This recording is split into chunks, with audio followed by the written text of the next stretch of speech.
பால சிலம்பு படைத்த பால பொன்னதி நானும் பூண்டுகில் ஆலை வந்த மடகில் வந்தட கிடை பேடை வைடும் பெரும்பாடு கோடும் நான்கு முகமும் விலங்கு தூளமும் அஞ்சு களமும் அங்குச பாசம் நெஞ்சு குடிக்கொண்ட மெய்னான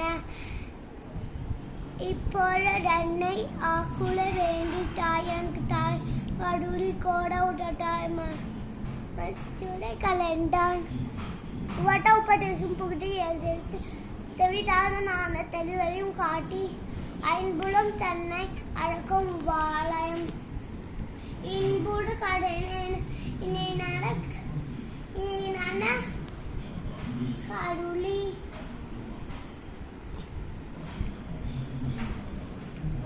வாழதான் மச்சுடை குறைதான் மறந்துட்டியா? சரி, ஓகே, சூப்பர்.